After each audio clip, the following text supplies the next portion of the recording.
Hello, everyone. This talk is part of the Climate Match 2023 course, Computational Tools for Climate Science. I am Rocio Paola Caballero Gil. I'm one of the co-founders of Climate Match, also a co-lead in different activities, and I will be your host for this conversation on equity in climate and climate science.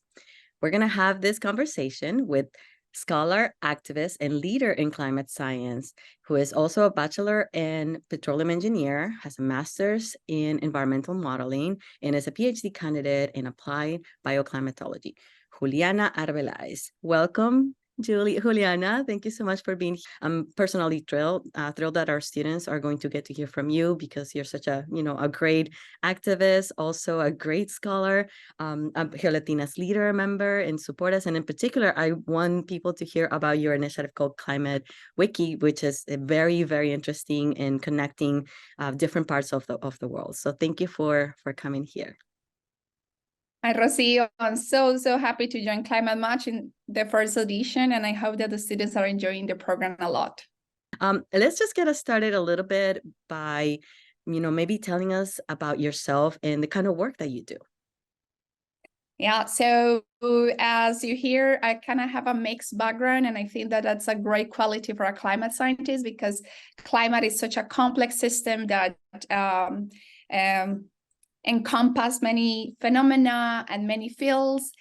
So coming from the perspective of the energy sector as a petroleum engineering, and then moving towards more the environmental sciences, that has given me a really unique perspective as a climate scientist. So currently I'm working towards understanding the efficiency of adaptation and mitigation strategies. Are there trade-offs with the other systems, mostly focusing on land use changes, water resources, energy, and food security?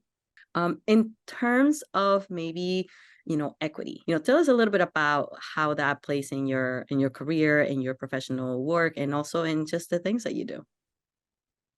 So I would like to think about equity like a state, not a purpose, because many people think that equity is a purpose that we need to reach as society or as institutions or even as a field in climate science.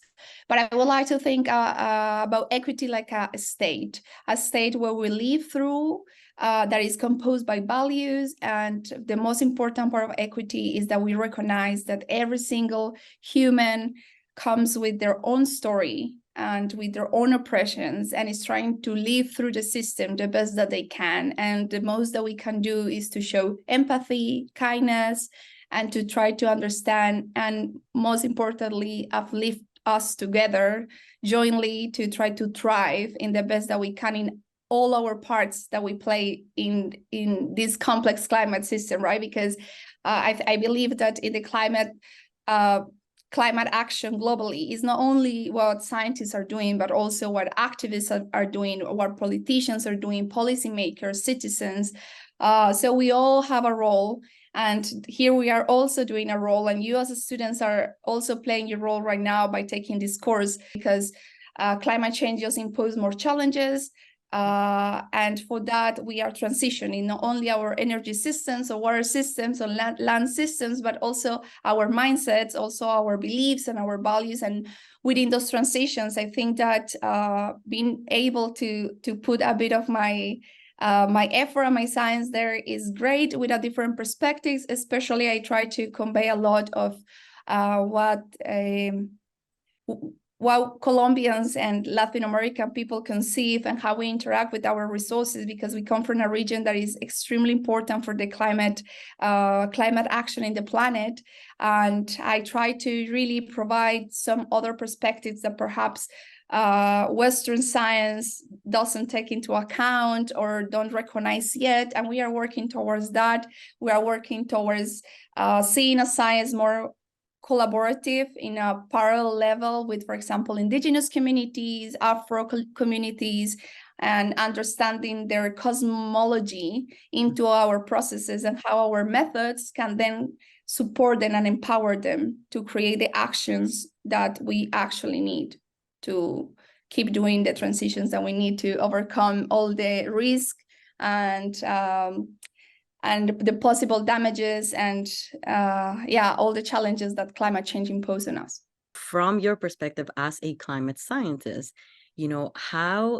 how do you bring, like, give us an example maybe specifically on how that equity state comes into your own professional climate scientist work? I think that here I can talk about Climate Wiki actually, because I think the Climate Wiki was born due to my personal need to deliver back something to my country. So I've been living far from Colombia for over 5 years, and Colombia is now living through a really important moment in our socioeconomic and political situation.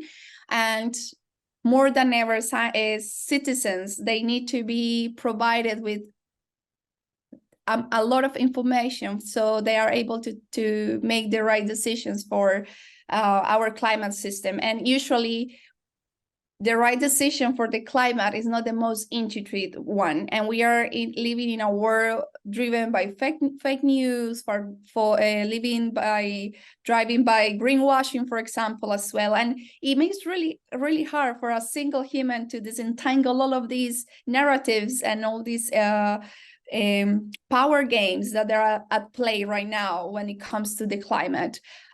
So I was thinking that I have been so privileged to have this education, to be part of great institutions here in Europe, and to learn so much from many, many other great scientists.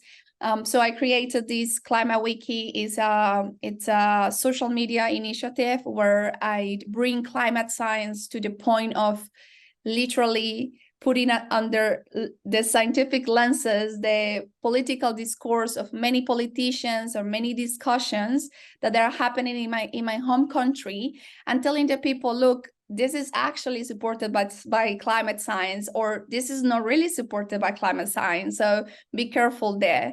And also bringing topics that they just might hear in I don't know, journalists are talking about, or Twitter is talking about, but they don't really know what that means. So for example, and that's super common with the energy transition, like that people think that energy transition is just about increasing the share of renewables in our energy matrix, but it's beyond that, and it's really challenging our societies in those transitions. So it has been a really nice journey.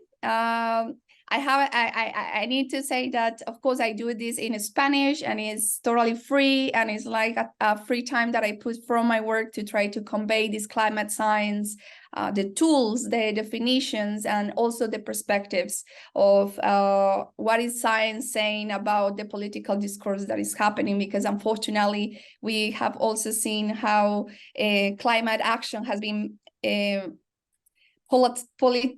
I don't know how to say it. It has been like in the speeches of the politicians, right? And we could see how in the different political spectrum, we see contrasting messages about it. And it's sometimes really, really difficult to truly understand whether the person that I am voting for is truly working towards what we need to do as society. I have been in this journey for 2 years. Social media is such a difficult space, to be honest, but I have created a really lovely community that is really really engaging, and is really enjoying the content. And we kind of have created these interactions. Also in the channel, in the social media, I also tackle a little more like a differential approach about climate science. So for example, exploring the differential impacts that we have from North and Global South, or how women are more impacted by that. What is the relation of climate science with, for example, women reproduction rights, and many other topics that also creates a lot of information that is sometimes not mainstream for the people, but we are looking at it, right? Climate science is also looking at it, and it's important that they know that we are also pushing the boundaries from our own corner in the society to bring science into these perspectives that are important right now. There's something very important that sometimes it's hard to talk about, but it's important to talk about, right? What's your role? How has it been for you to work within the academic community in that profession, and really start talking about supporting communities that have been, impacted negatively by bad practices, such as harassment, sexual harassment, things that actually happen in our field. Maybe if you can share how that has played a role in some of your work, but also maybe some main takeaways that we can use to, to really improve climate science as a profession. Yeah, like growing up in Colombia, and I think that many people from the global south, especially many women, can relate to these. We grew up in societies that gender roles are extremely, extremely limited still in 21st century. We don't come to the table with the same how to say it, with the same baggage, let's say, that someone else, right? We come with many other experiences that in some parts of our life can be holding us back, and they are heavy. And I personally leave my country because of it, because I couldn't find a place where I feel safe and respected as a human being, where I can also be a scientist.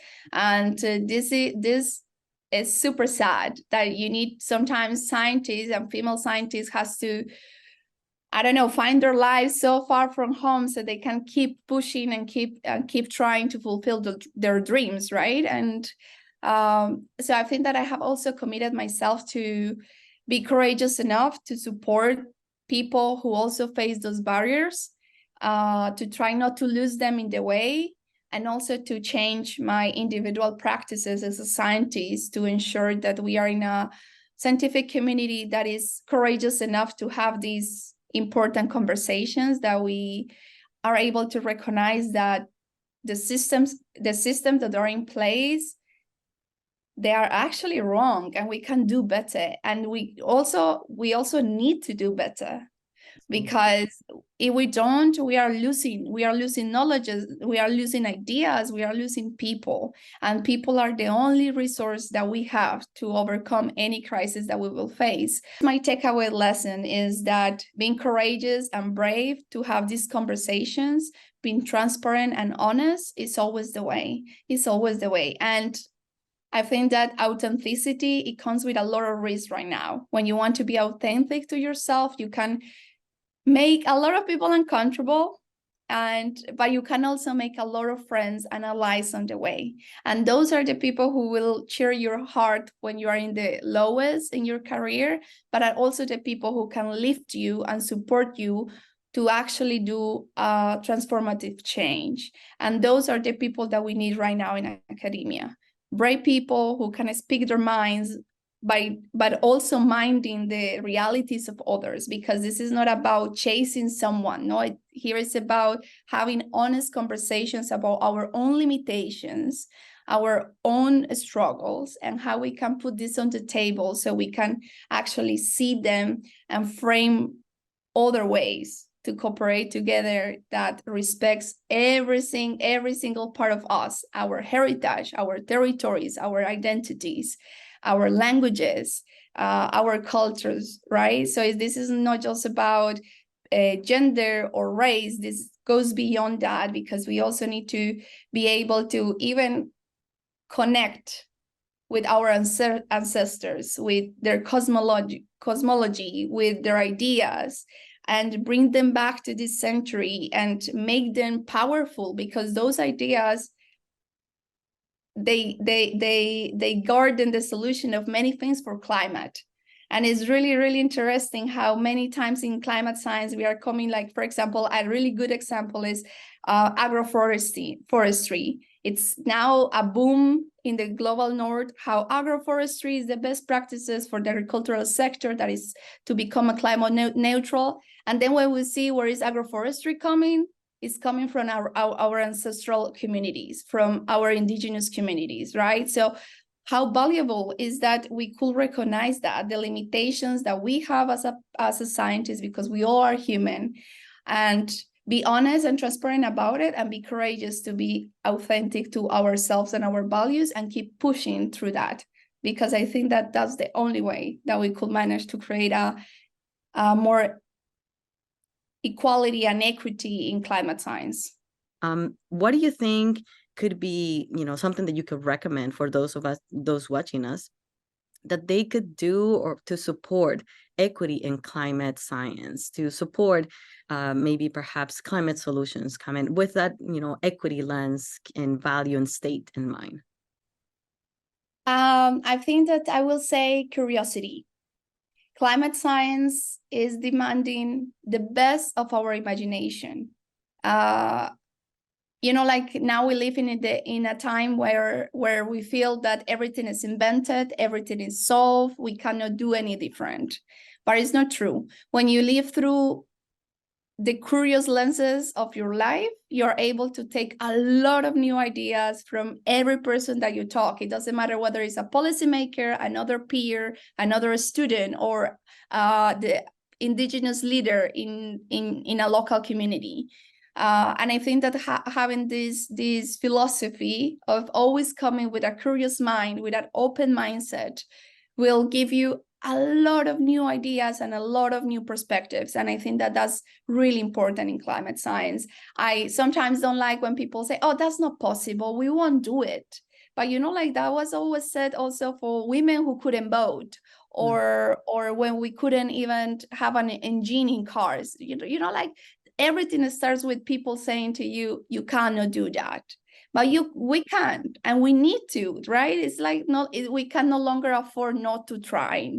So I think that that's my best advice is always be curious. It doesn't matter how much you think that you know. It doesn't matter how many people tell you that is not possible. Look into it from different perspectives. Listen, and listen. And then try to put that together in your own way. Your own perspective is unique and extremely valuable, and we all are looking forward to hearing from those ideas from every person because we need them. I love that. Thank you so much, Juliana. This has been amazing to have you here. Thank you so much. Well done, Juliana, and keep on going. Thank you.